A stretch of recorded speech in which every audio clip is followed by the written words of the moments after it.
ఓం నమ శివాయ. మనం భగీరథుడు శివుడి గురించి తపస్సు చేయడం, ఆ భగీరథుడి తపస్సుకి శంకరుడు సంతోషించి గంగను తన జటాజూటంలో పట్టుకుంటాననడం, గంగ శివుడు పట్టుకోలేడేమో అన్న ఒక అహంకారంతో పైనుంచి కిందకి దిగుతూ ఉంటే కొన్ని వందల సంవత్సరాల చొప్పున ఆ జటాచూడంలో అలా పడుతూ ఉంటే గంగని పట్టుకుని ఆయన అలాగే నిలబడ్డాడని, రావణాకృత శివతాండవ స్తోత్రం ఏ రకంగా వెళ్ళిందో ఆ రకంగానే శివుడు నృత్యం చేయడం, గంగ కూడా అందులో గిరగిరా తిరుగుతూ పడుతూ ఉండడం, కాబట్టి ఇవన్నీ కూడా జరుగుతున్నాయి అని తెలుసుకున్నాం. కాబట్టి శివుడు తాండవం చేస్తూ గిరగిరా తిరుగుతూ ఉంటే, లోపల ఉన్న గంగ కూడా గిరగిరా తిరుగుతూ ఉంటే, తుంపరలు కూడా మీద పడుతూ ఉంటే, ఎర్రటి తడిజటలు ఇచ్చుకుని అటూ ఇటూ పడుతుంటే, భస్మం కింద రాలుతూ ఉంటే, పాములు కిందకి పడిపోకుండా పట్టుకుని బుసలు కొడుతూ కూరలు కనపడేటట్లు నోళ్లు విప్పి నిలబడితే, అమ్మవారు పక్కన లాస్యం చేస్తూ ఉంటే, మహావిష్ణువు మధ్యలో మోగిస్తూ ఉంటే, గణపతి కీర్తన చేస్తూ ఉంటే, కైలాస పర్వతం మీద అసురు సంధ్య వేళలో తాండవం చేస్తూ ఉండగా, కాశీపట్టణంలో గంగానది ఒడ్డున సైకతం మీద ఒక పొదరింట్లో కూర్చుని 3 కళ్ళు కలిగిన నిన్ను పంచాక్షరి మహామంత్రంతో జపం చేసి తాండవం చేస్తున్న పరమశివ, నీ దర్శనాన్ని ఎప్పుడు పొందుతానో అన్నాడు రావణాసురుడు. అటువంటి తాండవం చేసి ఆయన పేరు చెబితే చాలండి, వెంటనే గంగా అంటారు. అలా గంగను పట్టి కొన్ని సంవత్సరాలు ఉండిపోయాడు. ఆవిడ అలా తిరుగుతోంది. సా కథం చిన్మహీం శ్లోకంలో చెప్పినట్లుగా ఆ జటాచూటంలో ఉండిపోయింది ఆవిడ. భగీరథుడు కింద పడుతుందేమో అని చూస్తున్నాడు, కింద పడదు. బ్రహ్మ గురించి శివుడి గురించి తపస్సు చేస్తే గంగ పడటం మొదలైంది, కానీ చుక్క కింద పడట్లేదు, ఏం చెయ్యాలి అని పరమశివుని గురించి మళ్ళీ తపస్సు మొదలుపెట్టాడు. శంకరుడు భగీరథుడితోటి అన్నాడు, గంగ అహంకరించింది కనుక కట్టేశాను, నువ్వు కోరుకున్నావు కనుక విడిచిపెడుతున్నాను అనేసరికి అప్పుడు గంగకి శంకరుడి జటాజూటం అంటే ఇలా ఉంటుంది అని తెలిసి వచ్చి, మహానుభావుడి జటాజూటంలోనే పడ్డాను, అప్పటి నుంచి ఉంటే ఇక్కడే ఉండాలి అని కోరుకుంటుంది. ఆకాశంలో నుండి గంగధార కింద పడిపోతుంటే కింద నుంచి తుంపరులు లేచి ఆ చుట్టుపక్కల అంతా మంచులాగా పట్టేసిందిట. కొన్ని లక్షల హంసలు వచ్చి నిలబడితే ఎలా ఉంటుందో అంత తెల్లటి పొంగు. ఇంకా కొన్ని వేల సంవత్సరాలు పడ్డా ఆ జటాచుండంలో పడడమే. అటువంటి గంగని ఒక్కసారి విడిచిపెట్టాడు. కుండలో నుంచి నీరు అన్ని పక్కలకు పడిపోయినట్లుగా అన్ని పక్కలకు తూర్పు దిక్కుకు 3 ప్రవాహాలు వెళ్ళాయి. నళిని, హ్లాదిని, పావని అన్న 3 పేర్లతో ప్రవహించి వెళ్ళిపోయాయి. పశ్చిమ దిక్కుగా 3 పాయలు వెళ్ళిపోయాయి. సుచక్షువు, సీత, సింధువు. 7వ పాయ భగీరథుడి వైపు వెళ్ళింది. దేవతలు చూసి ఏమి గంగావతరణం, ఆకాశం నుండి శివుని మీద పడుతున్నది, శివుని జటాచూటం నుంచి ఆయన శరీరం తాకి హిమాలయాల మీద పడి అక్కడి నుంచి భూమి మీద పడుతున్నది, భూమి మీద ముందు భగీరథ పెడుతున్నాడు, ఆయన వెనక గంగ పెడుతోంది అని చూస్తూ ఉండిపోయారట. యతో భగీరథో రాజ తతో గంగా యశస్విని జగామ సరితం శ్రేష్ఠ సర్వపాప వినాశిని. ఎండ్రకాయలు, తాబేళ్ళు, మొసళ్ళు, పాములు అన్నీ ఆ ప్రవాహంలో వెళ్ళిపోతున్నాయి. దేవతలు, యక్షులు, కిన్నరులు, కింపురుషులు, మహోరగాలు తమ తమ లోకాలన్నీ ఖాళీ చేసి తమ తమ వాహనాల మీద భగీరథుని వెనకాల పెడుతున్న గంగను చూడడానికి అందరూ ఆ ప్రవాహానికి వెనకాల మద్దలు వాయించేవాళ్ళు మద్దలు వాయిస్తూ, నాట్యం చేసేవాళ్ళు నాట్యం చేస్తూ, అంత పెద్ద ప్రవాహం కింద తలబెడితే బద్దలైపోతుంది కాబట్టి తత్ర దేవర్షి గంధర్వ వసుధా తలవాసినః భవాంగపతితం తోయం పవిత్రమితి పస్పృశుః. మహానుభావుడు శంకరుడి ఒంటికి తగిలిన గంగకి పాపాలు పోగొట్టుకోవాల్సిన స్థితి, శక్తి వచ్చాయి. ఆ ప్రవాహంలో తలపెట్టలేక గంగలో చేయి పెట్టి తీసి నీళ్లు చల్లుకున్నారు. ఆ నీటి చుక్క పడగానే మహాపాపాలు చేసుకున్న వాళ్ళ పాపరాశులు దగ్ధమైపోయి, శాపాలున్న వాళ్ళు విమోచనమైపోయి వాళ్ళందరూ దివ్యరథాలలో దేవలోకాలకు వెళ్ళిపోతున్నారు. దేవలోకంలో ఉన్న గంగ శివుని మీద నుంచి పడుతున్నది. చూడండి, అందుకే మనం ఏదైనా కొన్ని కార్యక్రమాలు చేసే ముందు, శుభకార్యాలు చేసే ముందు చాలామంది ఏం చేస్తూ ఉంటారంటే ప్రక్షాళనం అని చేస్తూ ఉంటారు. ప్రక్షాళనం చేయడం అంటే కొంత గంగాజలం లేతే మంత్రించిన జలంలో ఈ గంగాజలాన్ని కలిపి ఇల్లంతా చల్లుతారు. అంటే అంతకుముందు ఏ అంటు ముట్టు ఇలాంటివి ఏమైనా కానీ జరిగినా అటువంటి పాపాలన్నీ పోయి ఆ ఇల్లంతా శుద్ధమైపోతుంది. అటువంటి శుద్ధి చెందిన ఇంటిలో హోమాలు కానీ, పూజలు కానీ, వ్రతాలు కానీ చేసుకుంటే మంచిదని అలా చేస్తూ ఉంటారు. గంగాజలం అంత గొప్పది. అందుకనే ఎవరైనా గంగాజలం ఇస్తే దాన్ని గంగాజలం జలంలా కాకుండా ఒక గిన్నెలో మనం కాసిన ఒక బౌల్లో కాసిన నీళ్లు తీసుకుని అందులో 4 చుక్కలు గంగాజలం వేసి ఇల్లంతా చల్లుకుంటే సరిపోతుంది. అంతేగాని గంగాజలం మళ్ళీ దొరకదు కదండీ! అందుకని మొత్తం గంగాజలం నీళ్ళే చల్లేసామనుకోండి సీసా కాస్త 2 సార్లకే సరిపోతుంది. కాబట్టి ఈ గంగాజలానికి అంత గొప్పతనం ఎలా వచ్చింది? పరమేశ్వరుడి శరీరాన్ని తగిలి జటాజూటంలోంచి ఆవిడ వస్తోంది కాబట్టి ఆవిడకి అంత గొప్ప పవిత్రత ఏర్పడింది.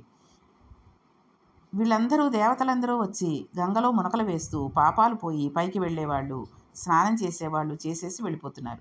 ముందు భగీరథుడి రథం, వెనక గంగ, వెనక దేవతలు వెళ్ళిపోతున్నారు. ఆశ్చర్యంగా 33 కోట్ల మంది దేవతలు ఆకాశంలో నిలబడి ప్రవాహంతో భగీరథుడు వెళ్ళడం చూస్తున్నారు. కొన్ని చోట్ల వంకరగా, కొన్ని చోట్ల సాఫీగా వెడుతున్నది. కొన్ని చోట్ల పైకి ఎక్కుతూ కింద పడుతూ, ఒక చోట తన ప్రవాహాన్ని తానే ఢీకొంటూ సుడిగుండమై తిరుగుతూ తుంపరలు చింపుతూ. శంకర శతకంలో అంటారండి, రంగత్తుంగ తరంగ సంఘములతో రంజిల్లు ఘోషమ్ముతో పొంగారంబగు పొంగుతో నురగతో పువ్వాటు తుంపర్లతో భంగాల్పు ఉపుచు జంగలించుచు నభోభాగంబునందుండి జారన్ గంగమ్మన్ దాచితే శిరమునన్ రంజిల్లున్ శంకరా. గంగను పట్టి మహానుభావుడు శివుడు 7 ప్రవాహాలతో విడిచిపెడితే ఆ విధంగా ఒక ప్రవాహం భగీరథుడి వెనకాల పెడుతున్నది. అందరూ సంతోషంగా అనుభవిస్తున్నారు. అక్కడ జహ్ను మహర్షి తపస్సు చేసుకుంటుంటే ఆయన యజ్ఞవాటికని ఈ గంగాదేవి ముంచెత్తేసింది. తన యజ్ఞవాటికను ముంచెత్తగానే మహర్షికి కోపం వచ్చి, ఋషే కదండి, ఒక్కసారి ఆ ప్రవాహాన్ని అంతటినీ చేత్తో పట్టుకుని తాగేశాడు. అప్పటి వరకు కనబడిన గంగా ప్రవాహం అంతా ఒక్క చుక్క నీరు లేదు. అలా జరుగుతుందా అంటే ఋషులు అలా చేయగలరు, వాళ్ళ శక్తి అటువంటిది. మట్టి భూమి తప్పితే ఇంకేమీ కనబడలేదు. ముందు పెడుతున్న భగీరథునికి వెనక గంగ నీటి చప్పుడు వినబడలేదు. వెనకకు తిరిగి చూస్తే ఎండిపోయింది. ఏమైంది అంటే జహ్ను మహర్షి యజ్ఞవాటికను ముంచెత్తితే ఆయనకు కోపం వచ్చి తాగేశారని చెప్పారు. ఇక్కడ మళ్ళీ మన భగీరథ ప్రయత్నం గురించి ఇంకొకసారి ఆలోచించవచ్చు. ఆయన మళ్ళీ వచ్చి జహ్ను మహర్షి కాళ్ళ మీద పడి, మా పితరులను రక్షించుకోవడానికి తీసుకుని వెడుతున్నాను. ప్రవాహం అన్న తర్వాత ముంచెత్తడం దాని లక్షణం. మీ జోలికి రాకుండా ఉండవలసింది. మాకేం తెలుసు, మన్నించి విడిచిపెట్టమని అన్నాడు. 1 రోజు 2 రోజులు కాదు, కొన్ని వేల సంవత్సరాలు ఎంతో కష్టపడి తెచ్చుకున్నాడు.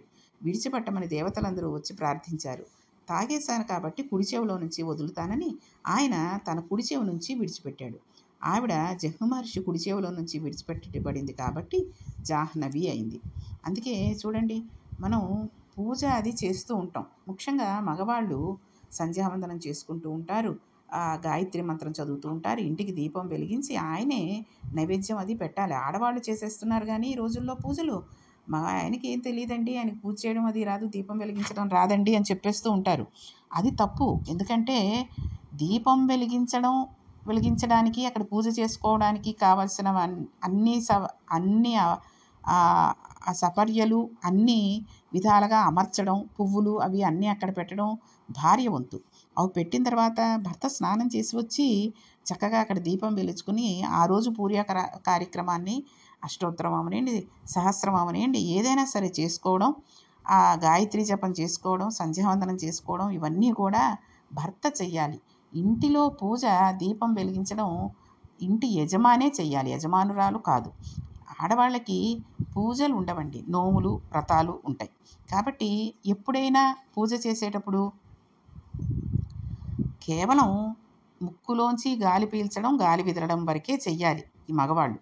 లేదు, పొద్దున్నే లేచారు కాబట్టి ముందు రోజు ఏదో ఎక్కువగా తినడము, లేకపోతే తినకూడనివేవో తినడము జరిగాయి అనుకోండి, ఆ రోజు పూజ చేస్తుండగా తేన్పులు రావడము, ఆవలింతలు రావడము, నిద్ర సరిపోక, లేకపోతే ఇంకెటువంటి వాయువైనా బయటికి కనుక వెళ్ళినట్టయితే వెంటనే కుడి చేత్తో కుడి చెవిని ముట్టుకోవాలి. అసలు అలాంటివి జరిగినప్పుడు వెంటనే లేచి వచ్చేసి స్నానం చేసి మళ్ళీ ఆచమనం చేసి కూర్చోవాలి నిజానికి. కానీ అలా అన్నిసార్లు స్నానం చేసి కూర్చుని అనడానికి ఈ రోజుల్లో జరగదు కదండి. పూర్వం అంటే కాస్త తపశ్శక్తి అది ఉండి తపస్సు చేసుకోవాలనే ఆలోచన ఉండి భక్తి ఉండేటటువంటి వాళ్ళు, తర్వాత ఆ శిష్యులు వాళ్ళు అన్ని పనులు చేసి పెట్టేవాళ్ళు ఉండేవారు కాబట్టి ఆ తపస్సులు చేసుకునేవాళ్ళు ఋషులు వాళ్ళు అలా చేసుకుంటారంటే అది తప్పులేదు. ఈ రోజుల్లో ఆఫీసులకు వెళ్ళిపోతూ కూడా పూజలు చేసుకుంటూ చక్కగా సంధ్యావందనాలు చేసుకునేటటువంటి వాళ్ళు ఎక్కడో నూటికి కోటికి ఒకళ్ళు ఉండే ఉంటారు కదండి. ఇటువంటి వాళ్ళకి ఎప్పుడైనా ఇటువంటిది జరిగితే వాళ్ళ కుడి చేత్తో కుడి చెవిని కనుక ముట్టుకుంటే మళ్ళీ స్నానం చేసిన ఫలితం. ఎందుకని ఆ కుడి చెవిలోంచి జహ్ను మహర్షి గంగాదేవిని విదిల్చారు కాబట్టి ఆ గంగను ముట్టుకున్న ఫలితాన్ని భగవంతుడు మనకిస్తాడు. కాబట్టి కుడి చేత్తో కుడి చెవిని ముట్టుకుని మనం ఏ పూజా కార్యక్రమం చేస్తున్నప్పుడు ఎప్పుడైనా ఆవలింత వచ్చినా, ఒకవేళ తప్పు వచ్చినా, దగ్గులు వచ్చినా, తుమ్ములు వచ్చినా అటువంటప్పుడు ఒక్కసారి కుడి చేత్తో కుడి చెవిని ముట్టుకుని మనం గనక మిగిలిన కార్యక్రమాన్ని మనం కొనసాగించవచ్చు. కాబట్టి ఆయనకి తనూభవ అంటే కూతురైపోయింది ఆవిడ. జాహ్నవి అని పేరు రావడానికి ఏంటండి, జహ్ను మహర్షికి ఆవిడ కూతురైపోయింది కాబట్టి జాహ్నవి అని పేరు కూడా వచ్చింది. ఆమెని దేవతలందరూ జాహ్నవి అని పిలవడానికి ఒప్పుకున్నారు. అప్పటి నుంచి ఇప్పటి వరకు ఆ గంగ అంశ ప్రతి జీవికి కుడి చెవిలో ఉంటుంది. పూజ చేసేటప్పుడు ఆవలించిన, తుమ్మిన, దగ్గిన శరీరంలోని నవరంధ్రాల నుండి గాలి బయటకు వెడితే ఆ పూజ అక్కడితో పూర్తయిపోయినట్లే. తర్వాత చేసే పూజ లెక్కలోకి తీసుకోకూడదు. మళ్ళీ స్నానం చేసి వచ్చి ఆచమనం చేసి పూజకు కూర్చోవాలి. కూర్చున్నాక మళ్ళీ వెళ్ళదన్న గుర్తేంటి? అందుకని తుమ్మో దగ్గడమో జరిగితే ఒకసారి కుడి చెవి మీద చెయ్యి వేసుకుంటారు. అందుకని గంగా స్నానం చేసిన ఫలితం ఆ రకంగా చేస్తే వస్తుంది అంటారు. గంగ జహ్ను మహర్షి కుమార్తె ఆయన కుడి చెవిలో నుంచి బయటకు వచ్చింది. జాహ్నవి అన్న పేరుతో గంగ మళ్ళీ భగీరథుని వెనకాల ప్రవహించి పాతాళ లోకంలోకి వెళ్ళి సగరుల 60,000 మంది బూడిద కుప్పల మీద ప్రవహించగానే వారి దాహం తీరి ప్రేతత్వం నుంచి విముక్తి పొంది ఉత్తమ లోకాలకు వెళ్ళిపోయారు. చతుర్ముఖ బ్రహ్మ వచ్చి, నాయన, అనన్య సామాన్యమైన కార్యం లోకంలో ఎవరూ చేయలేరు, ఊహించలేరు. నా గురించి పరమశివుడి గురించి తప్పించావు. ఆయన పట్టిస్తే మళ్ళీ తప్పించావు. జహ్నువు తాగితే ప్రార్థించావు. పితరుల కొరకు ఇంత శ్రమించావు. పితృదేవతల స్నానంలోకి తీసుకువెళ్ళి వాళ్లకు ఉత్తమగతులను కల్పించావు. కాబట్టి ఈ భూమి మీద ప్రవహించే గంగకి నీ పేరు మీద భగీరథుడి కుమార్తెగా భాగీరథి అని నామకరణం చేస్తున్నాను. ఆకాశంలో ప్రవహించే మందాకిని దేవగంగ, భూమి మీద ప్రవహించేది భాగీరథి, పాతాళంలో ప్రవహించేది గంగ భోగవతి. ఆవిడకు త్రిపదగా పేరు వచ్చింది. 3 పేర్లతో గంగ 3 లోకాలలోనూ ప్రవహిస్తూ ఉంటుంది. అంత గొప్పదైన ఆఖ్యానం గంగావతరణం అండి. శ్రీమద్ రామాయణంలో వాల్మీకి మహర్షి ఏ ఘట్టానికి ఫలశ్రుతి చెప్పలేరు. ఆయన 2 ఘట్టాలకు ఫలశ్రుతి చెప్పారు. ఒకటి గంగావతరణం, రెండోది షణ్ముఖోత్పత్తి. కాబట్టి మనం ఏమనుకుంటామండి, అవ్యగరమైన మనసుతోటి ఇలా జరుగుతుందా, నిజమేనా, అబద్ధమా అనే వెర్రి ఆలోచనలు లేకుండా పవిత్రమైన మనసుతో గంగావతరణాన్ని పరమశివునికి నమస్కారం చేస్తూ దేవాలయ ప్రాంగణంలో ఎవరైనా వింటే ఉత్తర క్షణంలో వాళ్ళ పాపరాశి అంతా దగ్ధమైపోతుంది. మనం అక్కడికి వెళ్ళి వినడము, చదవడము చేయలేకపోతే మానసికంగా మనం విన్నదంతా గుర్తు తెచ్చుకున్న అలా జరిగింది, ఇలా జరిగింది అన్న విషయాన్ని మనం చక్కగా స్ఫురణ చేసుకుంటూ కళ్ళు మూసుకుని ఆ శివాలయంలో మనం విన్నట్టయితే, ఊహించుకున్నట్టయితే, ఒక్కసారి జ్ఞాపకం తెచ్చుకున్నట్టయితే చాలు, మన పాపరాశి అంతా కూడా దగ్ధమైపోతూ ఉంటుంది. వాళ్ళ సమస్తమైన కోరికలు తీరి దీర్ఘాయుర్దాయం, కీర్తి కలిగే రీతిలో వాళ్ళ జీవితం మలచబడుతుంది. గంగా అవతరణం అంత ప్రఖ్యాతమైన ఘట్టం అని వర్ణించారు. ఎంతోమంది పెద్దలు ఇప్పటికీ గంగ దగ్గరికి వెడుతూ స్నానం చేస్తూ పాపాలను పోగొట్టుకుంటారు. గంగా స్నానం అంత గొప్పది కావడానికి పరమశివుని శరీరం తగలడమే కారణం. వాల్మీకి మహర్షి రామాయణంలో తీర్పు చెప్పారండి. భవాంగ పతితం తోయం, పరమశివుని ఒంటికి తగిలింది కాబట్టి గంగకు ఆనాటి నుండి ఈనాటి వరకు పాపాలను పోగొట్టగలిగిన శక్తి ఉంది. కేవలం ఒక్క మునక వేస్తే చాలు. శంకరాచార్యుల వారు భజగోవిందం చేస్తూ భగవద్గీత కించితతీత గంగాజల లవణికా పీత సకృదపి ఏన మురారి సమర్చ క్రియతే తస్య యయేన చర్చ. భగవద్గీతని ఎవరైనా ప్రసన్నమైన మనసుతో అనుష్ఠిద్దామని చదివినవారు కానీ, గంగాజలాన్ని నీటిబొట్టు నాలుక మీద వేసుకుని తాగిన, తల మీద చల్లుకున్న, ఒక్కసారి జీవితంలో కన్నుల ఆనంద బాష్పాలు కారేటట్లుగా పరమ ప్రసన్నమైన మనసుతో భక్తితో శ్రీ మహావిష్ణువుని తులసి దళాలతో కానీ పువ్వులతో కానీ పూజ చేసిన వారికి యమధర్మరాజుతో వాదోపవాదాలు ఉండవు అన్నారు. వాదోపవాదాలు ఉండవు అంటే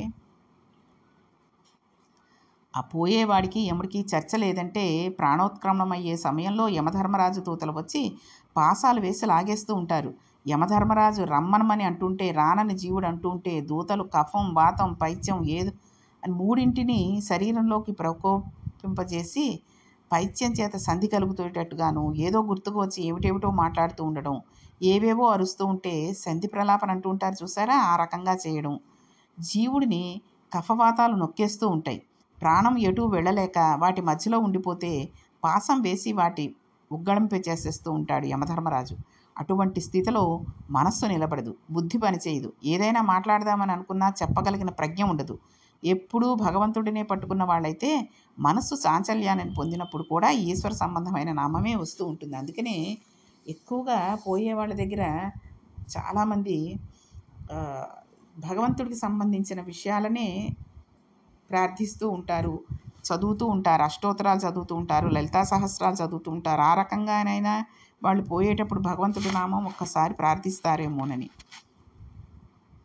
ఒకప్పుడు అప్పయ్య దీక్షితుల వారు పిచ్చి కలిగే మందు తాగి శిష్యులను పిలిచి, నేను పిచ్చి కలిగే మందు తాగుతున్నాను, దానివలన నాకు 1 గంట సేపు పిచ్చి కలుగుతుంది, అప్పుడు మీరు తలుపులు వేసి బయట గొళ్ళం పెట్టండి, పిచ్చిలో నేను ఏం అరుస్తున్నానో ఒక కాగితం మీద రాయండి అని అన్నారు.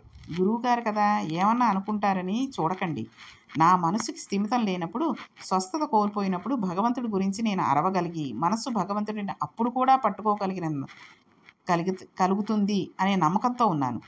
ఇతర విషయాలు అరిస్తే భగవంతుడిని పట్టుకోవడంలో కృతకృత్యుణ్ణి కాలేదు అన్న గుర్తు అని చెప్పి ఈ గంట సేపు ఏం మాట్లాడతానో వినమని కిటికీ దగ్గర కూర్చోబెట్టారు. 1 గంట సేపు అలా మాట్లాడుతూనే ఉన్నారు. 1 గంట తర్వాత ఆయన పిచ్చి తగ్గిపోయింది. తలుపులు తీసి గురువుగారు బయటికి రండి అన్నారు. ఆయన, నేను ఈ గంట ఏం మాట్లాడాను అంటే మీరు చదివిన శ్లోకాలు ఇవి అని చూపించారు. ఆయన మనసు స్వస్థతలో లేనప్పుడు చెప్పిన శ్లోకాలు ఉన్మత్త శతకమని లోకంలో విరాజిల్లిందండి. అది ఉన్మత్త శతకం పుస్తకం ఉంటుంది. ఆ పుస్తకం తెచ్చుకొని చదివితే ఎంతో మంచిది. అసలు మహాపురుషులైన వారికి వినా అందరికీ మరణ సమయంలో భగవంతుడిని పట్టుకోవడం సాధ్యం కాదు. వాళ్ళకే భగవంతుడిని పట్టుకోవడం, ఎప్పుడూ భగవత్నామం చేస్తూ ఉండడం జరుగుతూ ఉంటుంది.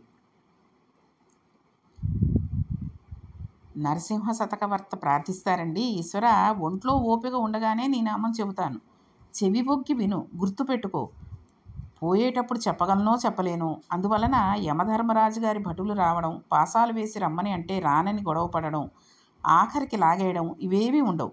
ఎవరు గంగానది గురించి వింటారో, చదువుతారో, ప్రత్యేకించి గంగావతరణం వినడం శివానుగ్రహంతో కలిగిన అదృష్టం కదండి. కాబట్టి శివపురాణం అంతర్గతంగా స్వామి యొక్క అష్టోత్తర నామాల గురించి అర్థాలు తెలుసుకుంటూ మనం అందరం కూడా గంగావతరణం విన్నాం. కాబట్టి ఆ యమధర్మరాజుతోటి మనం పోరాడవలసిన పని లేకుండా పరమేశ్వరుడిలో ఐక్యమైపోయేటట్టుగా ఆ పరమేశ్వరుడు మనల్ని అనుగ్రహించాలని కోరుకుందాం. ఇది సామాన్యమైనది కాదు. మన కావ్యాలు, పురాణాలు అన్నీ ఆ మాటే చెబుతున్నాయి. పరమ పావనమైన గంగ. పరీక్షిత్తు ప్రార్థన చేశాడండి.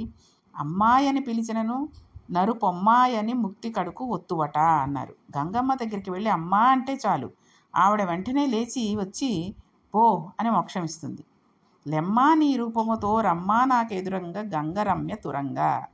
రమ్యమైన తరంగాలతో ఉన్న గంగమ్మ లేచి నాకు ఎదురు రమ్మని అడుగుతాడు. కాశీగంగ కాశీగంగేనండి.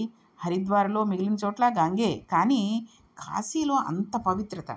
ఎందుకంటే అక్కడ వరకు దక్షిణ దిక్కుకు వచ్చి అక్కడ ఉత్తరానికి తిరుగుతుంది. మనుష్య జన్మ ఎన్ని జన్మలైతేనా తుట్టతుతకు దాని స్థానం శ్మశానమే, అక్కడే కలిసిపోతుంది. కాబట్టి గంగాదేవి యొక్క అవతరణం గురించి విన్నటువంటి విషయం అంత గొప్పది. మహాభారతంలో అనుశాసనిక పర్వంలో పార్వతీదేవి స్వామిని అడుగుతుంది. మనం మహాభారతం కూడా చెప్పుకుందామండి భగవంతుడి దయతలిస్తే. అప్పుడు ఈ అనుశాసనిక పర్వంలో పార్వతీదేవి ఏమని అడిగింది ఏమిటి అనేది విపులంగా తెలుసుకుందాం. ఆవిడ అడిగింది, నీకు శ్మశానం అంటే అంత ఇష్టం ఎందుకు అంటే ఆయన చెబుతాడు, పార్వతి, నీవు లోకంలో ఎక్కడ చూసినా కుక్క, పిల్లి, పాము, మనిషి ఉన్ననాళ్ళు ఉపాధి చూపించుకుని ఇది నేను ఇది నేను అని అహంకరించేవాళ్లే. అందరూ వారి వారి అహంకార స్థానమైన శరీరాన్ని విడిచిపెట్టి వారి ఐశ్వర్య స్థానాలు వదిలిపెట్టి ఇంకా అహంకరించడానికి ఏమీ లేక అందరూ ఒకటిగా వచ్చి కూర్చునే ప్రదేశం ఇదొక్కటే. ఇక్కడ ఎవరూ గర్వపడడానికి ఏమీ లేదు. బ్రహ్మజ్ఞానం పుడితే ఇక్కడే పుట్టాలి. అందరిలో జీవుడు ఒకడుగా వచ్చి ఇక్కడ జీవుడే ఉంటాడు. అహంకరించిన కాయాలన్నీ కాష్టాలలో కాలిపోతాయి. సమానత్వానికి వేదిక శ్మశానం. అందువలన ఇక్కడ కూర్చుని బుద్ధి వచ్చిందా అని చూస్తూ ఉంటాను. ఏరా, నీ తాతని తండ్రిని తీసుకుని వచ్చావు, నీవు బుద్ధిగా ఉంటే నేనే వచ్చి నిన్ను పొందేవాడిని కదా అని పాఠం చెబుతూ ఉంటాను. అందరి అహంకారాలు పోయే స్థానం. అప్పుడు వారిని చూస్తే ఎంత గమ్మత్తుగా ఉంటుందో పార్వతి, అందుకని కూర్చుంటానన్నాడు. పరమశివుడు మహానుభావుడండి, అంతటి జ్ఞాని. కాబట్టి గంగాదేవి ఆయన జటాచూటంలోంచి వచ్చి ఆయన తగిలి వచ్చింది కాబట్టి ఆవిడికి అంత పవిత్రత. కాబట్టి ఇంకా గంగావతరణం గురించి కొన్ని విషయాలు, ఈ కపర్తి అనే నామానికి ఇంకా ఉన్నటువంటి కొంత అర్థాన్ని కూడా మనం రేపటి పారాయణంలో తెలుసుకుందాం. ఓం నమః పార్వతీపతి, హర హర మహాదేవ, శంభో శంకర.